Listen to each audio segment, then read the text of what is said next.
अस्सलाम वालेकुम। चैप्टर 12 का आज का आपका टॉपिक है थायराइड ग्लैंड। ये सेकंड एंडोक्राइन ग्लैंड हम स्टडी कर रहे हैं। थायराइड ग्लैंड हमारी बॉडी का लार्जेस्ट एंडोक्राइन ग्लैंड होता है क्योंकि ये साइज़ में बाकी ग्लैंड से बड़ा होता है। ठीक है, हम इसकी लोकेशन देखें तो हमारी नेक में बिलो लेरिंग्स ये प्रेजेंट होता है। ठीक, और इसके दो तरह के हार्मोन्स होते हैं, thyroxine hormone and calcitonin hormone. ठीक है, अब हम इनका फंक्शन देखते हैं। थायरॉक्सिन हार्मोन का फंक्शन ये है कि जब बॉडी में थायरॉक्सिन हार्मोन प्रोड्यूस होगा तो ये बॉडी की ग्रोथ के लिए रिस्पॉन्सिबल है। ठीक है, बॉडी ग्रोथ इंक्रीज होगी और फूड मॉलिक्यूल का मेटाबॉलिज्म होगा। मींस फूड में जो भी मॉलिक्यूल्स होते हैं, protein, starch, carbohydrate, different molecules, food molecules का ब्रेक डाउन होगा ताकि उसमें जो स्टोर्ड एनर्जी है वो बॉडी को अवेलेबल हो। ठीक है, एनर्जी अवेलेबिलिटी होगी by metabolism of food molecule. ठीक, इसी तरह अगर थायरॉक्सिन की प्रोडक्शन में कुछ एबनॉर्मैलिटी आ जाए, ठीक है, हम एक चीज़ देखते हैं कि जो थायरॉक्सिन हार्मोन है ना, इसकी प्रोडक्शन के लिए ज़रूरी है ब्लड में आयोडीन का होना। ठीक है, आयोडीन मॉलिक्यूल का होना ज़रूरी है। अगर body is deficient of iodine, अगर आयोडीन प्रेजेंट नहीं है, आयोडीन अवेलेबल नहीं है थायराइड ग्लैंड को, तो यह थायरॉक्सिन हार्मोन प्रोड्यूस नहीं होगा। ठीक है, तो इस कंडीशन में इफ हम कंडीशंस देखते हैं कि कौन सी एबनॉर्मेलिटीज हो सकती हैं अगर इसका लेवल लो या हाई हो जाता है नॉर्मल से। तो इफ नो थायरॉक्सिन, यानी थायरॉक्सिन का लेवल बिल्कुल जीरो होता है, मींस ये किस सूरत में होगा, जब बॉडी में आयोडीन नहीं है। ठीक है, आयोडीन ब्लड में आयोडीन जीरो है। ठीक है, iodine is not available to the thyroid gland. तो तब क्या है, जब आयोडीन एब्सेंट है तो थायरॉक्सिन का लेवल जीरो होगा, मींस थायरॉक्सिन प्रोड्यूस नहीं हो सकेगा। जब थायरॉक्सिन प्रोड्यूस नहीं होगा तो as a result of this thyroid gland will swell. ठीक है, ये इनलार्ज हो जाएगा, ये साइज में थोड़ा सा बड़ा हो जाएगा एबनॉर्मली। ठीक है, तो क्या होगा, it will lead to the goiter. ये जो कंडीशन है थायराइड इनलार्जमेंट, इसको हम गोइटर कहते हैं। ठीक है, और अगर तो आयोडीन का की अमाउंट जीरो नहीं है। ठीक है, मींस थायरॉक्सिन प्रोड्यूस हो रहा है लेकिन जरा नॉर्मल से कम अमाउंट में प्रोड्यूस हो रहा है। ठीक है, लो लेवल ऑफ थायरॉक्सिन है, तो नॉर्मल से रिक्वायर्ड जो भी लेवल होता है थायरॉक्सिन का, उससे अगर लो लेवल में ये प्रोड्यूस हो रहा है तो तब क्या होगा, it will lead to the condition called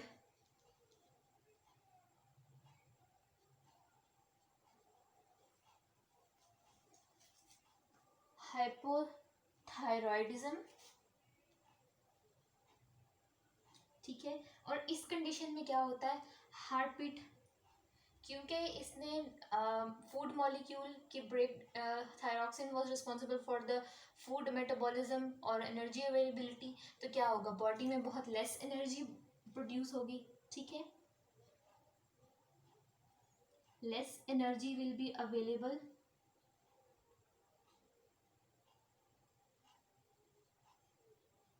और क्या होगा, heart beat, heart rate slow होगा। ठीक है, ठीक,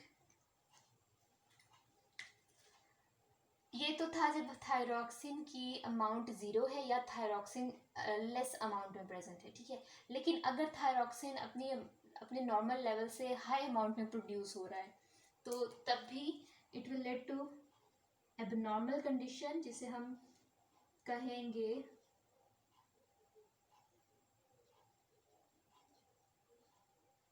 द हाइपरथायरॉयडिज्म।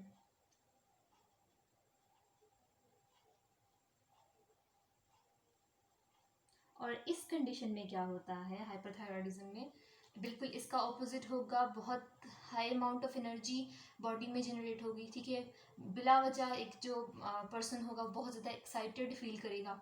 ठीक, इसके अलावा हार्ट रेट बहुत फास्ट हो जाएगा।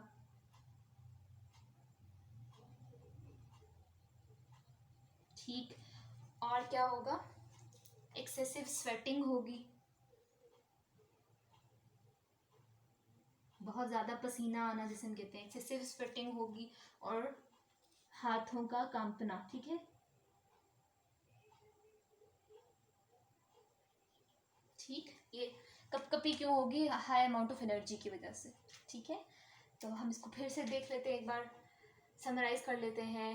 Thyroid gland produces two types of hormones, जिसमें से एक थायरॉक्सिन है। Thyroxine is produced in presence of iodine, ठीक है। और thyroxine is responsible for body growth, for the food metabolism and energy availability. If there is no iodine, it means no thyroxine will produce, ठीक है। As a result of this thyroid gland will enlarge abnormally, और इस condition को हम कहते हैं goitre, ठीक है। ठीक, और अगर थायरॉक्सिन की अमाउंट लेस है, less than normal, thyroxine produce हो रहा है लेकिन नॉर्मल अमाउंट उसकी प्रोड्यूस नहीं हो रही, लो लेवल में प्रोड्यूस हो रहा है, बहुत लेस अमाउंट प्रोड्यूस हो रही है, तो फिर इस कंडीशन को हम कहेंगे द हाइपोथायरॉयडिज्म, थायरॉयडिज्म सॉरी, ठीक है। और इसमें क्या होगा, बॉडी जो है वो एनर्जी में लैक करेगी, ठीक है, यानी very less amount of energy is available to the body, weakness feel होगी, फटीग फील होगी, ठीक, और हार्ट रेट बहुत स्लो हो जाएगा, ठीक है। लेकिन अगर थायरॉक्सिन की अमाउंट नॉर्मल से ज़्यादा प्रोड्यूस होती है तो तब क्या होगा, हाइपरथायरॉयडिज्म कंडीशन होगी, जिसमें एक्सेसिव स्वेटिंग होगी, शिवरिंग ऑफ हैंड्स होगा, high amount of energy is available for to the body, और क्या होगा, वेरी हाई हार्ट रेट, ठीक। अब हम सेकेंड हार्मोन का फंक्शन देखते हैं। Second hormone of thyroid gland is calcitonin, और कैल्सिटोनिन का फंक्शन है कि ब्लड में हम जो भी फूड ले रहे हैं, ठीक है, फूड का मेटाबॉलिज्म होना है, और यानी फूड मॉलिक्यूल ने ब्रेक डाउन होना है, उसमें से जितने भी मिनरल्स हैं, जितने भी आयंस हैं, जितने भी ऑर्गेनिक कंपाउंड्स हैं, वो सब हमारे ब्लड में डिफ्यूज़ होते हैं, ठीक है, हमारे इंटेस्टिन से वो ब्लड में डिफ्यूज़ होते हैं, ठीक। और ब्लड उसको पूरी बॉडी में लेकर सर्कुलेट करता है और डिफरेंट सेल्स तक पहुंचाता है, फिर वो सेल्स उसको उन फूड मॉलिक्यूल का ब्रेक डाउन करते हैं और एनर्जी रिलीज करते हैं, ठीक है। तो ये सारा प्रोसेस होता है, जो भी हम फूड कंज्यूम करते हैं उस फूड से स्मॉलर सिंपलर कंपाउंड्स सेपरेट होते हैं, ठीक है, मीन्स प्रोटीन सेपरेट हुई, इनऑर्गेनिक आयंस सेपरेट हुए, सॉल्ट्स, वाटर, ये सब चीज़ें सेपरेट हुई, ठीक। इसी तरह हमारे फूड के अंदर कैल्शियम भी होता है, ठीक है। तो calcium in the form of calcium +2 ions हमारे ब्लड में डिफ्यूज़ करेगा, ठीक है, फ्रॉम आवर डाइजेस्टिव ट्रैक, वो हमारे ब्लड में डिफ्यूज़ करेगा, और फिर क्या होगा, thyroid gland calcitonin hormone release करेगा, जिसकी वजह से bones will start absorbing these calcium ions from the blood, ठीक है। ब्लड में जितना भी एक्सेस कैल्शियम है, जितना भी जो कैल्शियम आयंस की अमाउंट आ रही है, उस सबको स्लोली बोन्स में स्टोर करना शुरू करेगा, कौन, द कैल्सिटोनिन हार्मोन, ठीक है। अब यहाँ पे क्या हो सकता है, अगर कैल्सिटोनिन की अमाउंट नॉर्मल से कम है तो क्या है, ठीक है, if calcitonin is produce in less level of calcitonin is present in the body, तो फिर क्या होगा, इसका ये जो फंक्शन है ये स्लो डाउन हो जाएगा, ब्लड में से बोन्स में कैल्शियम बहुत कम जाएगा, ठीक है, यानी ब्लड कैल्शियम लेवल इंक्रीज हो जाना चाहिए ना इसकी एब्सेंस में, ठीक, तो वो भी डेंजरस है, ठीक। अब एक चीज़ आपने याद रखनी है यहाँ पे कि ब्लड के अंदर किसी चीज़ का एक्सेस में होना is much more dangerous than किसी भी और बॉडी पार्ट में अगर कोई चीज़ एक्सेस में होती है तो वो इतना डेंजरस नहीं है जितना ब्लड का लेवल, ब्लड में कैल्शियम का लेवल, ब्लड में ग्लूकोज का लेवल, ब्लड में सॉल्ट्स वाटर का लेवल अप एंड डाउन हो जाए तो, ठीक है। तो जो प्रायोरिटी है बॉडी की वो क्या है कि ब्लड के अंदर जितने भी आयंस हैं, सॉल्ट्स हैं, वाटर है, और जो भी कंपोनेंट्स हैं वो ब्लड के अंदर स्टेबल रहने चाहिए, ठीक है। फर्स्ट प्रायोरिटी आपने याद रखना है, बॉडी की फर्स्ट प्रायोरिटी है कि ब्लड के अंदर कंपोनेंट्स का लेवल हमेशा कांस्टेंट रहना चाहिए, ठीक है। अब क्या होगा अगर कैल्सिटोनिन ज़्यादा अमाउंट में प्रोड्यूस होता है, ठीक है, तब क्या होगा, अगर कैल्सिटोनिन बहुत ज़्यादा प्रोड्यूस हो रहा है तो ब्लड से बहुत सारे आयंस बोन्स में शिफ्ट हो जाएंगे, बोन्स में स्टोर हो जाएंगे, ठीक है। हमारी बोन्स में कैल्शियम होता है ना, वो इसी तरह से स्टोर होता है, ठीक है। तो जब ब्लड का बहुत ज़्यादा आयंस ब्लड से बोन्स में शिफ्ट हो रहे हैं तो ब्लड का कैल्शियम लेवल लो हो सकता है, ठीक है। और ये बहुत डेंजरस चीज़ है, ठीक। तो ये हुआ कैल्सिटोनिन का फंक्शन, ठीक है। थायराइड के यही दो हार्मोन्स थे। अब हम देखते हैं नेक्स्ट एंडोक्राइन ग्लैंड, जो कि है parathyroid gland. Parathyroid glands are 4 in number।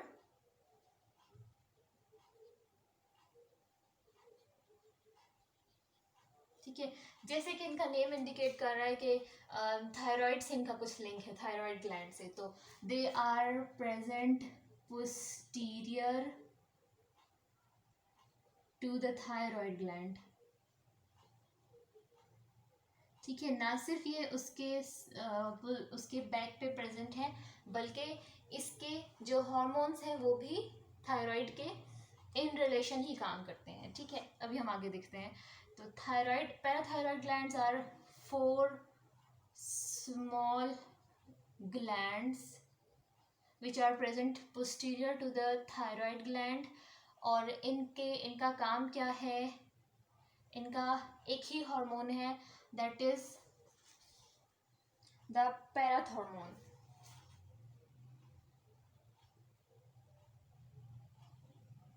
ठीक। अब पैराथॉर्मोन का क्या फंक्शन है, पैराथॉर्मोन उसके कैल्सिटोनिन के ऑपोजिट वर्क करता है, ठीक है। मैंने जैसे बताया कि कैल्शियम की अमाउंट को ब्लड के अंदर हमेशा फिक्स रहना चाहिए, उसको ना हाई होना चाहिए ना लो होना चाहिए, ठीक है।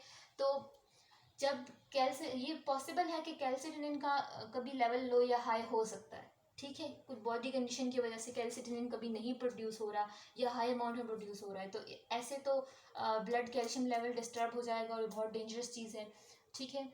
तो इसी ब्लड कैल्शियम लेवल को मेंटेन करने के लिए कैल्सिटोनिन का ही एक ऑपोजिट हार्मोन है जो बिल्कुल उसके ऑपोजिट वर्क करता है, पैराथॉर्मोन, ठीक है। पैराथायरॉयड ग्लैंड ये हार्मोन प्रोड्यूस करते हैं।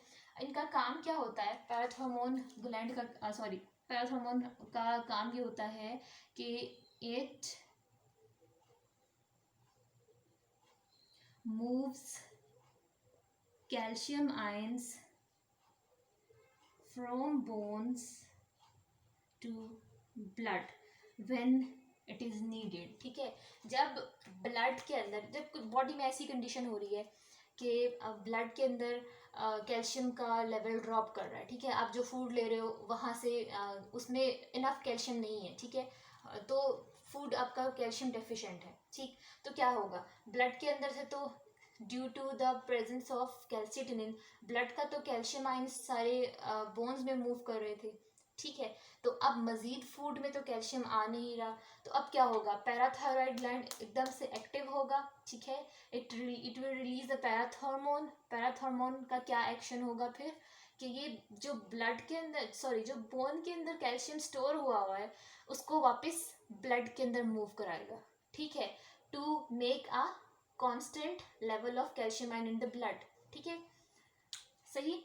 अब ये भी कोई नॉर्मल कंडीशन नहीं है कि बोन के अंदर जो आयंस स्टोर हुए थे बोन्स में से निकल के वो ब्लड में चले जाएं।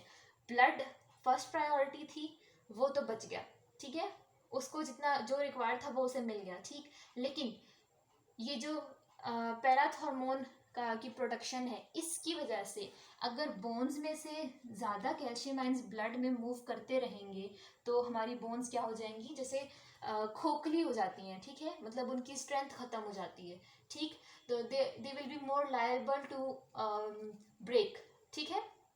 क्या होगा, अगर थोड़ा सा भी बोन्स के ऊपर वेट आएगा, थोड़ा सा भी प्रेशर पड़ेगा तो वो बोन्स फौरन से क्रैक कर जाएंगी, ठीक है, फ्रैक्चर हो जाएंगी, ठीक। तो पैराथॉर्मोन और कैल्सिटोनिन एक दूसरे के ऑपोजिट काम करते हैं, ठीक है। अब हम यहाँ पे दो कंडीशंस देखते हैं। एक तो मैंने बताया अगर पैराथॉर्मोन इज, मैं इसको पीटी लिख देती हूँ, ठीक है। If parathormone is in excess amount, अगर ये ज़्यादा अमाउंट में प्रोड्यूस हो रहा है, किस कंडीशन में प्रोड्यूस होगा, जब ब्लड को कैल्शियम की ज़रूरत है, ठीक है। तो बॉडी तो पैराथायरॉयड ग्लैंड को ट्रिगर करेगी that you have to produce parathormone, क्योंकि ज़रूरत है बॉडी को। ठीक है, पैराथॉर्मोन प्रोड्यूस तो हो रहा है, लेकिन हो क्या रहा है, ये एक इमरजेंसी कंडीशन है जिसमें बोन से वापस ब्लड में कैल्शियम जा रहा है। ठीक, तो इसके रिजल्ट में क्या होगा, पैराथॉर्मोन तो इंक्रीज हो रहा। ठीक है, ये काम तो हो रहा है जो चाहिए था, फर्स्ट प्रायोरिटी तो मीट हो गई हमारी, लेकिन क्या हुआ, as a result of this bones will be brittle. ठीक है, अब ब्रिटल कौन सी चीज़ होती है, कोई भी ऐसी हार्ड टफ सा सॉलिड जिसके ऊपर, ब्रिटल का मतलब है कि इट कांट बियर प्रेशर। ठीक है, यानी हमारी जो बोन है वो हमारी बॉडी का वेट कैरी करती है। ठीक है, लेकिन अगर एक पर्सन है जिसकी बॉडी में पैराथॉर्मोन का लेवल बहुत हाई है, मीन्स उसकी बोन्स से कैल्शियम ब्लड में डिफ्यूज कर रहा है। ठीक है, तो उसकी बोन्स में लेस कैल्शियम है। ठीक, तो उसकी बोन्स कैसी होंगी, हॉलो टाइप होंगी। ठीक है, उसकी बोन्स ब्रिटल हो जाएंगी। ब्रिटल मीन्स वो ज़्यादा प्रेशर को बियर नहीं कर सकती।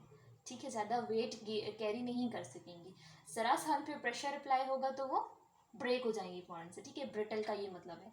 ठीक है, लेकिन अगर पैराथॉर्मोन नहीं रिलीज होता या पैराथॉर्मोन की अमाउंट बहुत कम रिलीज होती है नॉर्मल से, या जो रिक्वायर्ड है उससे कम है, ठीक है, तो ऐसी कंडीशन में क्या होगा, blood calcium level will drop. ठीक है, सही, and it will lead to a condition called tetani. ठीक है, अगर ब्लड कैल्शियम लेवल ड्रॉप करता है तो बॉडी में सिम्टम्स अपीयर होंगे, टेटनी के सिम्टम्स। ठीक है, टेटनी कौन सी कंडीशन है जिसमें आप कह सकते हो कि जिसमें जैसे हाथ पाँव का मुड़ जाना। ठीक है, अचानक, जैसे कि एपिलेप्सी में होता है। ठीक, उस तरह से जैसे दौरा पड़ता है अचानक से, तो ये वो वाली कंडीशन है। तो tetany is defined as the symptoms of unconscious and uncontrollable convulsions, ठीक है, in the muscles, especially in hands and foot। ठीक है,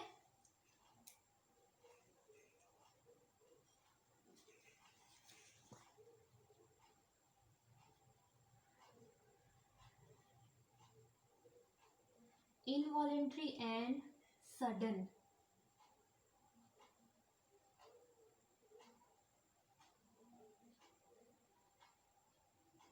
कॉन्ट्रैक्शन या कन्वर्जन आप कह सकते हैं। Conversion is actually the bending. ठीक है, लिम्स कहो या मसल्स कह लो आप यहाँ पे, एक्चुअली ये स्केलेटल मसल्स में कन्वर्जन होती है। ठीक है, तो हमने क्या चीज़ देखी है कि जब हॉर्मोन्स अगर बॉडी के लिए एसेंशियल है ना, तो हॉर्मोन्स भी एक फिक्स अमाउंट में, एक रेंज में, एक नॉर्मल रेंज में वो बॉडी को बेनिफिट देंगे। अगर तो उनकी अमाउंट ज़्यादा होती है तो भी वो एबनॉर्मेलिटी को लेट करेंगे, और अगर उनकी अमाउंट लेस हो जाती है तब भी एबनॉर्मेलिटीज कॉज होंगी। ठीक है, एक और हम देख लेते हैं, एक और endocrine gland, adrenal gland.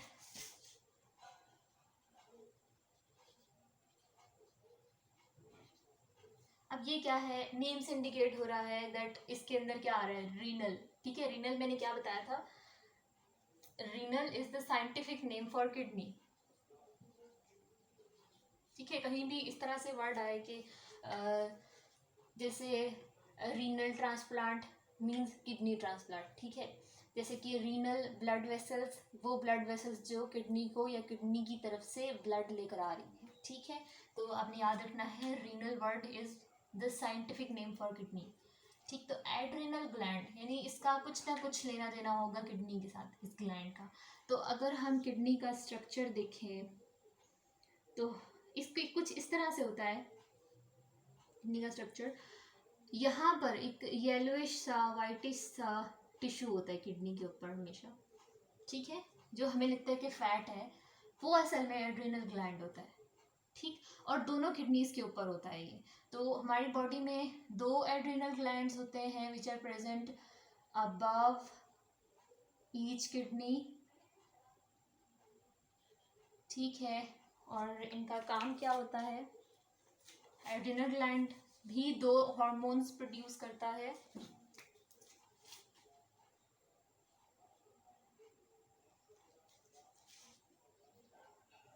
Adrenal gland के असल में 2 पोर्शन है। आप कह सकते हो एड्रिनल ग्लैंड के 2 टाइप्स के टिश्यूज हैं, ठीक है। अगर हम देखें कि ये एड्रिनल ग्लैंड का स्ट्रक्चर है, तो जो इसके ये आउटर एरिया में जो टिश्यू होगा, ठीक है, उसे हम कहेंगे द एड्रिनल कॉर्टेक्स, ठीक। और ये जो सेंटर वाला टिश्यू होगा इसे हम कहेंगे एड्रिनल मेड्यूला, ठीक है। ये आपने याद रखना है। अब अगर हम देखें तो इन दोनों जो टिश्यूज हैं, इन दोनों के अंदर डिफरेंट टाइप के हार्मोन्स प्रोड्यूस होते हैं। एड्रिनल मेड्यूला से प्रोड्यूस होता है द एड्रिनालिन, जिसको हम एपिनेफ्रिन भी कहते हैं, ठीक है। और epinephrine is also known as the emergency hormone. तो इसके नेम से इंडिकेट क्या हुआ कि जब बॉडी में कोई इमरजेंसी कंडीशन होगी, कोई स्ट्रेस की कंडीशन होगी, कोई फाइट और फ्लाइट की कंडीशन होगी, तो उस टाइम पे एड्रिनल ग्लैंड से एड्रिनलिन या एपिनेफ्रिन जिसे हम कहते हैं वो स्क्रीट होगा, ठीक है, ब्लड में। और फिर ये क्या करेगा, ये डिफरेंट बॉडी पार्ट्स पे इफेक्ट करेगा और उनको प्रिपेयर करेगा for to complete this emergency condition, ठीक है। In stress, in strong anger, in anxiety, in fear, ठीक है। अगर आपको बहुत शदीद किस्म का खौफ है किसी चीज़ का, जैसे अचानक बंदा डर जाता है, ठीक है, बहुत शदीद गुस्सा आया है अगर, तो गुस्से में भी हमारी क्या कैफियत होती है, एड्रिनलिन का क्या उस टाइम पे क्या होता है, हमारी बॉडी में एड्रिनलिन की हाई अमाउंट प्रोड्यूस हो रही होती है। अब एड्रिनलिन क्या करता है कि हमारी स्किन और हमारे डाइजेस्टिव सिस्टम से ब्लड की सप्लाई को थोड़ा लिमिट कर देता है, थोड़ा सा कम कर देता है, ठीक है। और फिर होता क्या है, वो सारा जो ब्लड है वो हमारे लिम्स की तरफ फॉरवर्ड किया जाता है, ठीक है। यानी हमारे लिम्स को, यानी हमारे जो आर्म्स हैं और हमारी लेग्स, इनको ब्लड की सप्लाई ज़रा इंक्रीज़ कर दी जाती है। क्यों? ताकि हमें ऐसी कंडीशन में अगर एक्सेसिव फिजिकल एक्टिविटी करनी है, ठीक है, तो वो पॉसिबल हो सके, ठीक है, मसल्स को अच्छी खासी ऑक्सीजन मिले, एनर्जी मिले, ठीक है। इसके अलावा यहाँ पे लिख लेते हैं, it increases the epinephrine hormone increases blood supply to vital organs and limbs,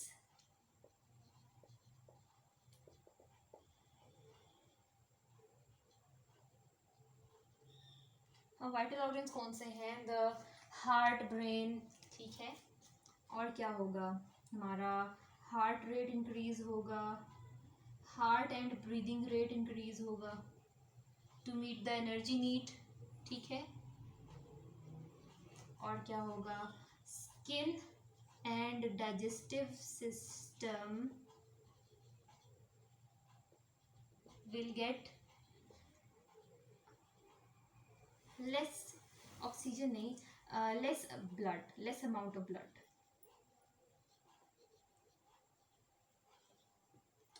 for the short period of time, जब तक ये इमरजेंसी कंडीशन या स्ट्रेस कंडीशन बॉडी से ख़त्म नहीं होती, ठीक है।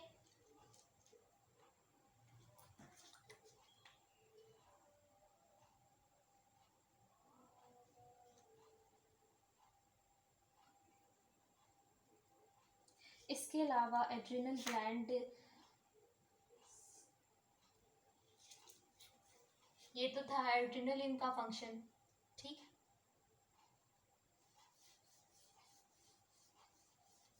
अब ये वाला इमरजेंसी कंडीशन अगर ख़त्म होती है तो उसके बाद क्या होगा, एड्रेनलिन की ऑटोमेटिकली एड्रेनलिन की अमाउंट कम होगी, इसकी अमाउंट कम होगी तो ये सारे फंक्शन वापस नॉर्मलाइज हो जाएंगे। ठीक है, ये तो था मेड्यूला एड्रिनल मेड्यूला का हार्मोन। ठीक है, जो मिड वाले टिश्यू से सिक्रीट होता है। तो जो एड्रिनल कॉर्टेक्स से hormones, set of hormones secrete होते हैं, उन्हें हम कहते हैं कॉर्टिको स्टेरॉइड्स। ठीक है, they are steroid in nature, इनको हम कॉर्टिकोस्टेरॉइड्स कहते हैं। और इनका क्या काम होता है,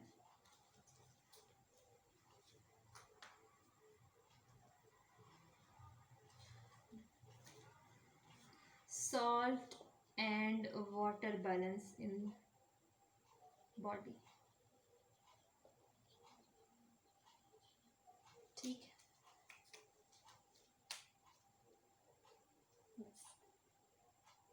अब पेज नंबर 49 पे ये जो आप एंडोक्राइन सिस्टम को पढ़ रहे हो, इसमें जितने भी साइड बॉक्सेस दिए हैं वहाँ पे भी इंपॉर्टेंट इंफॉर्मेशन दी हुई है, तो आपने इन सारे बॉक्सेस को भी देखना है। ठीक है, इस तरह से भी बोर्ड में क्वेश्चन आता है कि जैसे पेज नंबर 48 पर एक साइड बॉक्स दिया हुआ है जिसमें मेंशन है कि जो भी हमारा जो इंडस्ट्री में सॉल्ट प्रोड्यूस होता है, जो NaCl प्रोड्यूस होता है, उसको प्रोसेस करते वक्त उसके अंदर खुद इंटेंशनली थोड़ा सा आयोडीन ऐड किया जाता है। ठीक है, क्यों, क्योंकि बॉडी में आयोडीन की कमी ना हो। ठीक, उस सॉल्ट को हम आयोडाइज्ड सॉल्ट कहते हैं। आपने सॉल्ट के कमर्शियल में भी कभी देखा होगा आयोडाइज्ड सॉल्ट। ठीक, सॉल्ट के पैकेट पर भी लिखा होता है आयोडाइज्ड सॉल्ट, तो वो आयोडाइज्ड नहीं होता।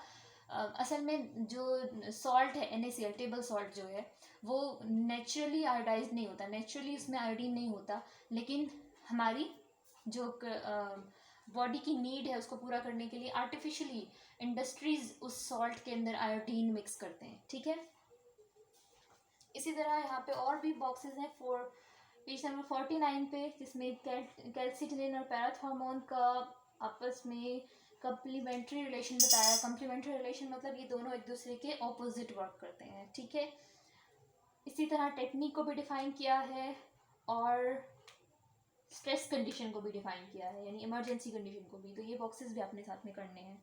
ठीक।